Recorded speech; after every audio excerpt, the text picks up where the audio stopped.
Fakta baru terungkap dalam kasus pembunuhan Sunardi, 44, terhadap penagih utang bernama Sri Pujayanti, 22, dan istrinya, Almaidah, 51, di kawasan Cibarusah, Kabupaten Bekasi.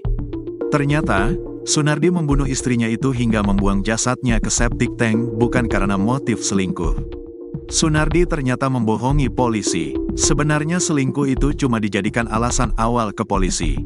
Tapi setelah kita periksa mendalam ya alasan sebenarnya itu, kata Kapolres Metro Bekasi Kombes Mustafa saat dihubungi, Jumat, tanggal 7 April tahun 2024. Mustafa mengatakan Sunardi ternyata membunuh karena Almaidah meminta sertifikat tanah yang dijaminkannya ke bank dengan nilai 50 juta rupiah. Iya betul, menjaminkan sertifikat ke bank tepatnya, 50 juta rupiah. Ya, termasuk alasannya membunuh yaitu karena panik, diminta balik nama dan diminta sertifikatnya itu, ujarnya. Istrinya itu bukan nagih, istrinya itu hanya tanya sertifikatnya gimana, karena minta dibalikin nama untuk anaknya. Tapi kan sama pelakunya kan belum dibayar di bank. Gimana mau balikin nama? Wong sertifikat masih dijaminkan di bank swasta di wilayah sini, imbuhnya.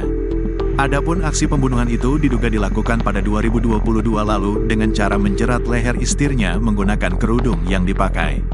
Untuk informasi, seorang perempuan, Sri Pujayanti menjadi korban penganiayaan hingga tewas di Kampung Cikoronjo RT 001-005 Desa Sindang Mulya Kecamatan Cibarusah, Kabupaten Bekasi, Senin, tanggal 3 Februari tahun 2025.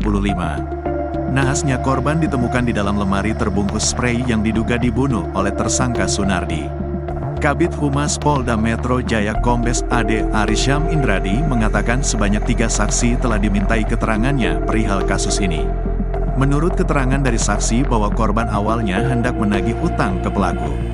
Korban datang menagih utang pinjaman kemudian pelaku mencekik korban ketika korban berbalik badan kemudian ditaruh di lemari, ucap AD kepada wartawan, Rabu, tanggal 5 Februari tahun 2025. Saksi mencari korban karena tidak kunjung pulang. Diketahui korban sudah meninggal dunia, kemudian pelaku sempat melarikan diri namun berhasil diamankan Polsek Cibarusah. Kasat Reskrim Polres Bekasi Kompol Onkoseno Grandiarso Sukahar menuturkan bahwa korban merupakan pegawai koperasi. Korban dibunuh karena kesal ditagih utangnya, sedangkan pelaku tidak bisa membayar.